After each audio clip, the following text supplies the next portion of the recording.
سلام بچه، حالتون چطوره؟ من باور هستم.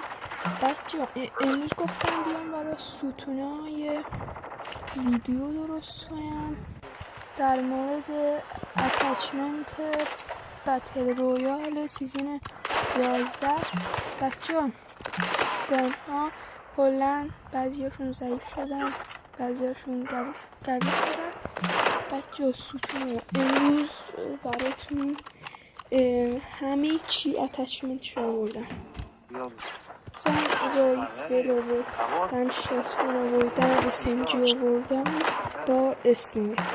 بچه 3 تا براتون شاتگان آوردم که بچه هرچی دوست داشتم پلی بدم.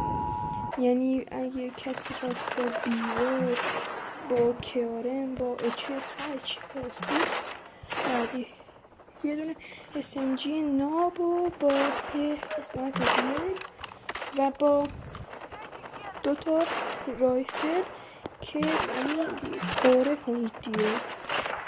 خب بچه اولین گام اچسه که همونطور که میبینید وانشات های خوبی داره. خب دومین گانم بیوایه که برای کسایی که HS دوست نداره. اینم از دیل، این از کیلو،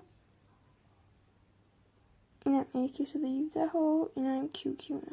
اینم برای بکس KRM باز.